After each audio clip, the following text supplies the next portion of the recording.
Hi hello എല്ലാവർക്കും നമസ്കാരം. ഇന്ന് കാലങ്ങൾ കൊണ്ടുള്ള ആ കാത്തിരിപ്പിന് ശേഷം കങ്കുവ എത്തിയിരിക്കുകയാണ്. അതിനു മുമ്പ് ഞാൻ പറഞ്ഞുകൊള്ളട്ടെ, ഇന്നത്തെ ഈ വീഡിയോയിൽ ചിലപ്പോൾ ഞാൻ അതിരൂക്ഷമായ ചില വാക്കുകൾ, പരിഹാസത്തിന്റെ ചില പ്രയോഗങ്ങൾ ഇതൊക്കെ ഉപയോഗിച്ചെന്ന് വരാം. ആരും കൂടുതൽ തെറ്റിദ്ധരിക്കരുത്. കാരണം ഇന്ന് ഞാനടക്കമുള്ള തമിഴ് സിനിമാ പ്രേമികൾ ചതിക്കപ്പെട്ട ദിവസമാണ്. ഒരു സംവിധായകനും, ഒരു ഫേമസ് ആയിട്ടുള്ള ഒരു സംവിധായകനും, നമ്മളുടെ എല്ലാം പ്രിയങ്കരനായ, നമ്മളെല്ലാം സ്നേഹിക്കുന്ന ഒരു നടനും, ഒരു തമിഴ് നടനും കൂടെ നമ്മളെ ചതിച്ച ഒരു ദിവസമാണ്. നല്ല ഒന്നൊന്നര ചതിയായിരുന്നു. ആ ചതിയുടെ പേരാണ് കങ്കുവ.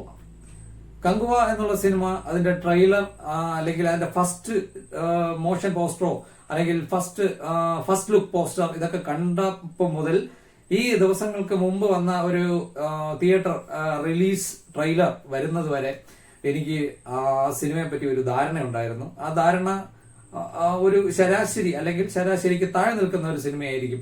ഒട്ടും പ്രതീക്ഷയില്ലാത്ത ഒരു ഇംപ്രഷനാണ് എനിക്ക് കങ്കുവയിൽ ഉണ്ടായിരുന്നത്. അതേ ഇംപ്രഷനോട് കൂടി തന്നെയാണ് ഞാൻ സിനിമ കാണാൻ പോയത്. ഞാൻ 3Dയിലല്ല 2Dയിൽ ഒരു ചെറിയ സ്ക്രീനിൽ തന്നെയാണ് ആ സിനിമ കാണാൻ തീരുമാനിച്ചത്. കാരണം അത്രയേ ഉണ്ടായിരുന്നുള്ളൂ എനിക്ക് ആ സിനിമയുടെ പ്രതീക്ഷ. കങ്കുവയുടെ ട്രെയിലർ എല്ലാവർക്കും, ട്രെയിലറും മറ്റു 2 ട്രെയിലറും പിന്നെ മറ്റു ചില കാര്യങ്ങളും ഒക്കെ കണ്ടപ്പോൾ തന്നെ നമുക്ക് ഏതാണ്ട് ഒരു ധാരണ കിട്ടി സിനിമയുടെ പോക്ക് എങ്ങനെയായിരിക്കുമെന്ന്. ചിലപ്പോൾ നമ്മളെ ഞെട്ടിച്ചെന്ന് വരാം എന്നുള്ള ഒരു പ്രതീക്ഷ ഉണ്ടായിരുന്നു. പിന്നെ ഞാൻ അങ്ങനെയൊന്നും പ്രതീക്ഷയില്ല.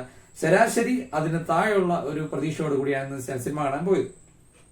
അതുകൊണ്ട് തന്നെ ഞാൻ 3D ചൂസ് ചെയ്തില്ല, ഞാൻ 2Dയിൽ കാണാൻ തീരുമാനിച്ചു. കാരണം ആ സിനിമയുടെ ഫ്രെയിം കണ്ടപ്പോൾ എനിക്ക് 3D കാണാൻ തോന്നിയില്ല. അപ്പോൾ അങ്ങനെ ഇന്ന് കണ്ടു കങ്കുവ. ഞാൻ പറയുന്നു, തമിഴ് സിനിമ എന്നും ഓർമ്മിക്കുന്ന ഒരു ദുരന്തമായിരിക്കും, ഒരു തിയേറ്റർ ദുരന്തമായിരിക്കും കങ്കുവ. ആ ദുരന്തത്തിൽ 1-ാം സ്ഥാനത്ത്, ബിഗ് ബഡ്ജറ്റ് ദുരന്തത്തിൽ 1-ാം സ്ഥാനത്ത് ഇന്ത്യൻ 2 ആയിരുന്നു ഇതുവരെ. പക്ഷെ മാസങ്ങൾക്കുള്ളിൽ തന്നെ ഇന്ത്യൻ 2വിന്റെ ആ ഒരു ദുരന്ത റെക്കോർഡ് പൊട്ടിച്ച് 1-ാം സ്ഥാനത്ത് കയറിയിരിക്കുകയാണ് നമ്മുടെ കങ്കുവ. കങ്കുവ കഴിഞ്ഞ് ഇനി നമ്മളെ ഇന്ത്യൻ സ്ഥാനമുള്ളൂ. ബിഗ് ബഡ്ജറ്റിൽ ഒരുക്കിയ വൻ ദുരന്തങ്ങളിൽ 1-ാം സ്ഥാനം കങ്കുവയ്ക്കായിരിക്കും, 2-ാം സ്ഥാനമായിരിക്കും ഇന്ത്യൻ. അപ്പോ കങ്കുവയ്ക്ക് എന്താണ് പറ്റിയത്? കങ്കുവ എന്താണ് പറ്റിയെന്ന് വെച്ചാൽ, കങ്കുവയ്ക്ക് മൊത്തത്തിൽ കങ്കുവ പാളിപ്പോയി. അങ്ങനത്തെ ഒരു സിനിമയായി പോയി. സിനിമ കണ്ടുകൊണ്ടിരിക്കുന്ന ഒരു കാണികൾക്കും അതിലോട്ട് ശ്രദ്ധിക്കാൻ പോലും പറ്റാത്ത, കണ്ണിനും ചെവിക്കും ഇറിറ്റേഷൻ തരുന്ന രീതിയിലുള്ള അല്ലെങ്കിൽ അരോചകമായ രീതിയിലുള്ള ഒരു സിനിമ മേക്കിംഗ് തന്നെയാണ് കങ്കുവ എന്ന് പറയുന്നത്. അത് 2Dയിൽ കണ്ട എനിക്ക് പോലും അരോചകമായിരുന്നെങ്കിൽ 3Dയിൽ കണ്ട ഒരു വ്യക്തിക്ക് എത്രത്തോളം അരോചകമായിരിക്കുമെന്ന് ചിന്തിച്ചു നോക്കാം.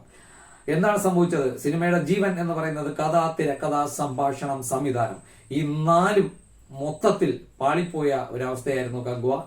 കഥ എന്താണ് ഉദ്ദേശിക്കുന്നതെന്ന് ആർക്കും മനസ്സിലാവുന്നില്ല. തിരക്കഥ വളരെ വളരെ മോശം, ഒരു നാടകീയതയുടെ അങ്ങറ്റം, അല്ലെങ്കിൽ എന്തൊക്കെയാണ് കാണിച്ചു കൂട്ടുന്നതെന്ന് അറിയാത്തൊരവസ്ഥ. പിന്നെ സംഭാഷണം തനി സീരിയൽ, TV സീരിയൽ തോറ്റു പോകുന്ന രീതിയിലുള്ള, അതിനും താഴെ നിൽക്കുന്ന സ്റ്റേജ് നാടകങ്ങളെ പോലും വെല്ലുന്ന രീതിയിലുള്ള സംഭാഷണങ്ങൾ. പിന്നെ എന്തു പറയാൻ, പിന്നെ സംവിധാനം ഇതെല്ലാം കൂടെ ചേർന്നാണല്ലോ സംവിധാനത്തിൽ 1-2 പോസിറ്റീവ്സ് പറയാനുണ്ട്. സിനിമയിലെ കുറച്ച് പോസിറ്റീവ്സ് പറയാം. എനിക്ക് തോന്നിയ ഒരു പോസിറ്റീവ്, എത്ര പേർക്ക് തോന്നിയിട്ടുണ്ടെന്ന് അറിയില്ല, അതൊരു ഗ്രാൻഡ് മേക്കിംഗ് ആണ് സിനിമ. അതായത് അതിലെ കഥാപാത്രങ്ങളെ മേക്കപ്പ് ഇട്ട് നിർത്തുക. അതായത് ഒരു 500ഓളം ആളുകളെ ഒരു വളരെ ഭയങ്കര ഡീറ്റെയിൽഡ് ആയിട്ടുള്ള മേക്കപ്പ് ഇട്ട് ഒരു സെറ്റിൽ കൊണ്ട് നിർത്തി അവിടെയും ആർട്ട് വർക്കുകൾ ചെയ്ത് അതിന്റെ ആ ലൊക്കേഷനിൽ വെച്ച് ഷൂട്ട് ചെയ്തെടുക്കുക എന്ന് പറയുന്നത് ഇത്തിരി റിസ്കി ആയിട്ടുള്ള ഒരു കാര്യമാണ്. പക്ഷെ എന്തിനായിരുന്നു അതൊക്കെ എന്ന് ചോദിച്ചാൽ യാതൊരു കാര്യമില്ലാതെ പോയി, വേസ്റ്റ് ആയി പോയി, അത് വേറെ കാര്യം. പക്ഷെ ആ ഒരു ഷൂട്ടിങ്ങിനുള്ള ആ ഒരു ഇത്, ഇപ്പൊ ഒരു ദിവസം രാവിലെ തന്നെ ഈ ക്രൂവിനെ അവിടെ കൊണ്ടുവന്ന് എല്ലാവരെയും മേക്കപ്പും ചെയ്ത് എല്ലാ സെറ്റും റെഡിയാക്കി എടുക്കുമ്പോൾ തന്നെ ഏതാണ്ട് രാവിലെ വന്ന അവർക്ക് ഉച്ചയ്ക്ക് ശേഷം മാത്രമേ ഷൂട്ടിംഗ് സ്റ്റാർട്ട് ചെയ്യാൻ പറ്റൂ. അങ്ങനത്തെ ഒരു അവസ്ഥയാണ്. അത്രയ്ക്ക് റിസ്കി ആയിട്ടുള്ള ആർട്ട് വർക്കും മേക്കപ്പുമാണ് എനിക്ക് ആ സിനിമയിൽ ഏറ്റവും ഇംപ്രസീവ് ആയിട്ട് തോന്നിയ ഒരു കാര്യം. അത് സമ്മതിച്ചേ പറ്റൂ. പക്ഷേ എല്ലാം ഒന്നിനും കൊള്ളാത്ത ഒരവസ്ഥ, ഗുഡ് ഫോർ നത്തിങ് എന്നുള്ള ഒരു അവസ്ഥയായിപ്പോയി. എന്തിനായിരുന്നു ഇതൊക്കെ എന്നൊരു ചോദ്യം അവശേഷിക്കുന്നു. അതുകൊണ്ട് അത് ഞാൻ പറഞ്ഞല്ലോ, ഈ പറഞ്ഞ സിനിമ കൊള്ളൂല്ലെങ്കിൽ പിന്നെ അതിൻ്റെ അകത്ത് എന്തൊക്കെ കാണിച്ചിട്ടും കാര്യമില്ല. എനിക്ക് ശരാശരി അല്ലെങ്കിൽ അതിൽ താഴെ ഒരു സാധാരണ അല്ലെങ്കിൽ ഒരു മോശം സിനിമ എന്നുള്ള അവസ്ഥയിൽ പോയിരുന്ന് കണ്ടവനാണ് ഞാൻ. ആ ഒരു പ്രതീക്ഷയിൽ പോയ എനിക്ക് തിരിച്ചിറങ്ങി വന്നപ്പോൾ മനസ്സിൽ ഉണ്ടായ വികാരം ദേഷ്യമാണ്. ദേഷ്യമുണ്ടാവാൻ കാരണം ഇല്ലാത്ത കാശും സമയവും ചെലവാക്കി നമ്മൾ ഇന്നത്തെ കാലത്ത് ഒരു സിനിമ കാണാൻ പോകുമ്പോൾ അതിൻ്റെ അകത്ത് ഒന്നുമില്ലാതെ നമ്മളെ പൊട്ടനാക്കുന്ന രീതിയിലുള്ള കുറച്ച് കാര്യങ്ങൾ കാണിച്ചു വെച്ചിട്ട് നമ്മൾ കാണണം, കണ്ടിട്ട് പോകണം എന്ന് പറയുന്നതിനെയാണ് ഞാൻ ആദ്യം പറഞ്ഞ ചതി എന്ന് ഞാൻ ഉദ്ദേശിച്ചത്. അതിലെ പ്രധാന പങ്ക് വഹിച്ചത് നമ്മുടെ പ്രിയ നടൻ സൂര്യ തന്നെയാണ്. രണ്ടാമത് ശിവ തന്നെയാണ്. എന്തിനാണ് ഇവർ രണ്ടുപേരും കൂടെ ഈ ഓഡിയൻസിനോട് ഈ ഒരു ദ്രോഹം ചെയ്തത് എന്ന് എനിക്ക് മനസ്സിലാവുന്നില്ല. സിനിമ ഒരു അട്ടർ വേസ്റ്റ് പടം എന്നേ എനിക്ക് പറയാനുള്ളൂ. ഞാൻ പറഞ്ഞല്ലോ, പിന്നെ സിനിമയുടെ ഏതാണ്ട് 75% അല്ലെങ്കിൽ ഒരു 80% ഫൈറ്റാണ്, 80% ആക്ഷൻ സീൻ നിറഞ്ഞ ഒരു സിനിമയാണ് കങ്കുവ. അപ്പൊ ഇത് കേൾക്കുമ്പോൾ എല്ലാവർക്കും കാണണമെന്ന് തോന്നും. ആക്ഷൻ കണ്ട് കണ്ട് കണ്ട് വെറുത്തു പോയ ഒരവസ്ഥയായിരുന്നു കങ്കുവയുടെ ഒരു എക്സ്പീരിയൻസ്. മുന്നിൽ നടക്കുന്നത് ഘോര യുദ്ധമാണെങ്കിൽ പോലും മനസ്സ് ഒരു സെക്കൻഡ് പോലും ആ സ്ക്രീനിൽ നിൽക്കാത്ത ഒരവസ്ഥയായിരുന്നു കങ്കുവ. പിന്നെ ബാക്ക്ഗ്രൗണ്ട് സ്കോർ ദേവി സി പ്രസാദ് നമ്മുടെ ചെവിയെയും മണ്ടയെയും മൊത്തത്തിൽ പൊളിച്ച് എറിയുന്ന ഒരവസ്ഥയിലുള്ള അരോചകമായിട്ടുള്ള ഒരു ബീജിയമായിരുന്നു. ലൗഡായിട്ടുള്ള സൗണ്ട് റെക്കോർഡിംഗ്. പിന്നെ ക്യാമറ കൊള്ളാം, പക്ഷെ അതിൽ കാര്യമില്ല. ക്യാമറയുടെ ആ ഒരു വിഷ്വൽ അപ്പീൽ, അതായത് മൊത്തത്തിൽ ആ ഒരു ഫ്ലാഷ് ബാക്കിലോട്ട് കഥ പോകുമ്പോൾ ഡാർക്കാണ്, ഭയങ്കര ഇരുട്ടും പുക നിറഞ്ഞ ഒരു അന്തരീക്ഷം. നല്ല ക്വാളിറ്റിയിലാണ് കണ്ടത്. എങ്കിൽ പോലും എങ്ങനെയെങ്കിലും ആ ഒരു ഫ്ലാഷ് ബാക്ക് കഴിഞ്ഞ് ഒന്ന് പ്രസന്റിലോട്ട് വന്നാൽ മതി എന്നുള്ള ഒരു അവസ്ഥയായി പോയി. അത്രയ്ക്ക് ഇറിറ്റേറ്റിംഗ് ആയിട്ടുള്ള ഒരു അവസ്ഥയായിരുന്നു. വില്ലന്റെ സ്ഥലം കാണിക്കുമ്പോൾ മൊത്തം ഒരു തീയുടെ കളറാണ്, ഒരു ചോചോള്ള ഒരു അവസ്ഥ. അങ്ങനെ എല്ലാം കൂടെ അത് കണ്ടുകൊണ്ടിരിക്കാൻ പറ്റില്ല. നമുക്ക് കണ്ണിനൊന്നും ഒരു കുളിർമയില്ലാത്ത ഒരു സിനിമയാണ് കാണുന്നത്. ഏതോ ഒരു പുക നിറഞ്ഞ ഒരു ലോകത്തോട്ട് കയറിപ്പോയ ഒരു അവസ്ഥയായിരുന്നു. അപ്പൊ 3D കൂടെ കണ്ട ഒരു വ്യക്തിയെ ഞാൻ സമ്മതിച്ചിരിക്കുന്നു. 3D കണ്ട വ്യക്തി മിക്കവാറും സിനിമ കഴിഞ്ഞ് മറ്റേ തല കറങ്ങി സീറ്റിൽ കിടന്ന് ബോധം കെട്ട് വീഴാനാണ് ചാൻസ്. ഞാൻ 3D അല്ല കണ്ടത്. അത് എന്റെ ഏറ്റവും നല്ല ഒരു തീരുമാനമായി ഞാൻ കരുതുന്നു. കങ്കുവയ്ക്ക് 3D ഒട്ടും ബെറ്റർ അല്ല. കാരണം കങ്കു അവസാന നിമിഷം 3Dയെ കൺവേർട്ട് ചെയ്ത ഒരു സിനിമയാണ്. ഒരു ട്രെയിലറിലും അത് 3D ആണെന്നുള്ള ഒരു മെൻഷനിങ് പോലും ഇല്ല. അവസാന നിമിഷം എനിക്ക് തോന്നുന്നു കളക്ഷൻ തിരിച്ചു പിടിക്കാനുള്ള ഒരു പരിപാടിയായിരുന്നു എന്ന് തോന്നുന്നു. 3-4 ദിവസം മാത്രമേ ഈ സിനിമയ്ക്ക് ഒരു ആയുസ് ഉള്ളൂ എന്നാണ് ഞാൻ പറയുന്നത്. കാരണം വളരെ മോശമായ ഒരു അനുഭവമായി പോയി. വളരെ മോശം എല്ലാ തരത്തിലും. സൂര്യയും വളരെ അരോചകമായ അഭിനയമായിരുന്നു. സൂര്യയാണ് ഉള്ളതിൽ കുറച്ച് ബെറ്റർ.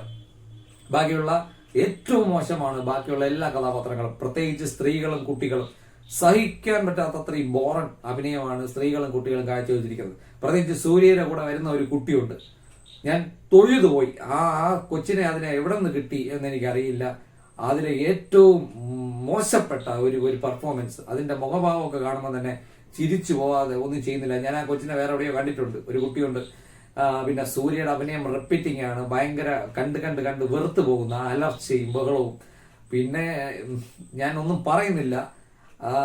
ഒരു സിനിമയെ ഇങ്ങനെ കാണരുത് എന്നൊന്നും പറയാൻ പാടില്ല. പക്ഷെ ഞാൻ പറയുന്നത് കേൾക്കുന്ന നിങ്ങളുടെ കാശിനും സമയത്തിനും വിലയുണ്ട്. അത് സേവ് ചെയ്യാൻ വേണ്ടി ഞാൻ പറയാണ്, കങ്കുവയുള്ള ഭാഗത്തേക്ക് സൂക്ഷിച്ചൊക്കെ അടുത്താൽ മതി. ഒന്ന് ആലോചിച്ചിട്ടൊക്കെ പോയാൽ മതി. ഒരിക്കലും ഇത് ഒരു 20 വർഷം മുമ്പ് ഇറങ്ങിയ സിനിമയാണെങ്കിൽ പോലും ആർക്കും ഒരു തൃപ്തിയും തരില്ല. ഞാൻ ഉറപ്പ് പറയുന്നു, 1990 ഇറങ്ങിയാൽ പോലും ഈ സിനിമ ആർക്കും ഇഷ്ടപ്പെടാൻ ചാൻസ് ഇല്ല. ക്ലൈമാക്സ് ഒക്കെ പിന്നെ യോഗി ബാബു, പിന്നെ പടം പ്രസന്റും പാസ്റ്റുമാണ്. പ്രസന്റ് സിനിമ തുടങ്ങുന്നത് 2024 കാലഘട്ടത്താണ്. അങ്ങനെ ഇരിക്കുന്ന സമയത്ത് അപ്പോൾ അതിൽ കുറച്ച് കോമഡി സീൻസ് ഒക്കെ വരുന്നുണ്ട്. കോമഡിയൊക്കെ എന്തൊക്കെയോ പറയുന്നു, അങ്ങോട്ടും ഇങ്ങോട്ടും ഒരു പിടിയും കിട്ടുന്നില്ല. യോഗി ബാബുവാണ് കോമഡി ചെയ്തിരിക്കുന്നത്. പക്ഷെ നമ്മൾ ഏറ്റവും കൂടുതൽ ചിരിക്കുന്നത് അതിലെ ചില ആക്ഷൻ സീനുകൾ കാണുമ്പോഴാണ്. ഒരു മുതലയുമായിട്ടുള്ള ഒരു ഫൈറ്റ് സീൻ, അതായിരുന്നു എന്നെ ഏറ്റവും ചിരിപ്പിച്ച രംഗം. പിന്നെ ക്ലൈമാക്സിലെ ഒരു പ്ലെയിൻ ഫൈറ്റ് സീൻ, ഇതായിരുന്നു എന്നെ ചിരിപ്പിച്ച മറ്റൊരു രംഗം. അങ്ങനെ കോമഡി വരുന്നത് ഫൈറ്റ് സീൻസിലാണ്.